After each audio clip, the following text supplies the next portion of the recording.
And আজকে আমাদের master chef miss Prithula রান্না করছে মুরগির মাংস আর হচ্ছে ইলিশ মাছ রান্না করবে। শুক্রবার তার হলিডে, তো ভাবলো বাবার জন্য একটু স্পেশাল কিছু করবে।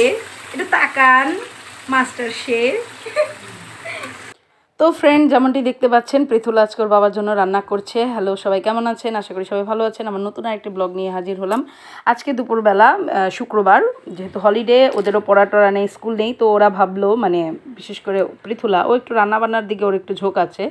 তো এইদিকে ও মাংসর মশলাগুলো সব ভেজে নিচ্ছে, মানে কষিয়ে নিচ্ছে, আর এইদিকে মাংসটা আমি ধুয়ে দেবো ওকে। আর এখানে ইলিশ মাছ রান্না করবে।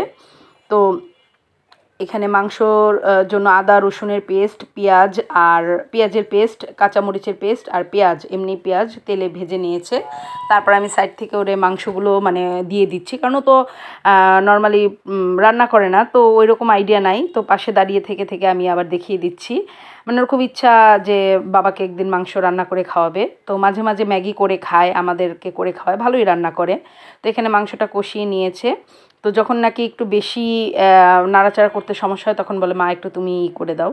তো এই তো মাংস কষানোর পরে যে জলটা হয়েছে এই পরিমাণ মতো, তারপর আমি এখানে জল দিয়ে ঢাকা দিয়ে দেবো, কারণ ও সম্পূর্ণটা দেখা গেছে যে কখনো রান্না করেনি ওইভাবে। তো পাশাপাশি আমার মানে যতক্ষণ রান্না করেছি আমার থাকতে হয়েছে। তো এখানে এই তো মাংসটা মোটামুটি ঝোল দিয়ে দেওয়ার পর, আলু দিয়ে দেওয়ার পর, তারপর হচ্ছে ঢাকা দিয়ে তারপর এখানে আমরা মাছ রান্নার জন্য করব, কারণ ও তো আর একা একা পারে না, তাই একটা করে কমপ্লিট করে তারপর শুরু করেছে। এখানে হচ্ছে জিরা ফোড়ন দিয়ে আলু দিয়ে দিয়েছে, আর এদিকে হচ্ছে কাঁচামরিচ সাথে দিয়ে দিয়েছে, আর এইদিকে মাছটাকে ম্যারিনেট করে নেবে।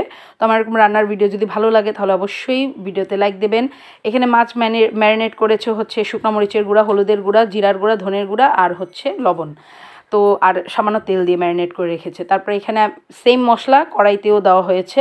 তো তারপর হচ্ছে আমি এখানে জল পরিমাণ মতোকে দেখিয়ে দিলাম, এই জলটাও দিয়ে দিল।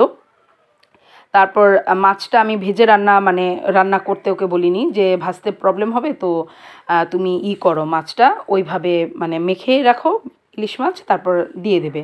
তো এই তো আমার রান্না সব কমপ্লিট। ইলিশ মাছের আর ওইটা আর দেখানো হয়নি। তো টেবিলে সার্ভ করে নিয়েছি, ওরা এখন খাওয়া দাওয়া করবে। তো এই তো দুপুরের শুক্রবারের দুপুরটা একটু স্পেশাল রান্না বাড়া হয় সবার ঘরে কম বেশি। তো এই তো এখানে মিষ্টি কুমড়া ভাজি করেছিলাম আর ইলিশ মাছ ভাজা। এই তো আজকে এই পর্যন্ত, টাটা।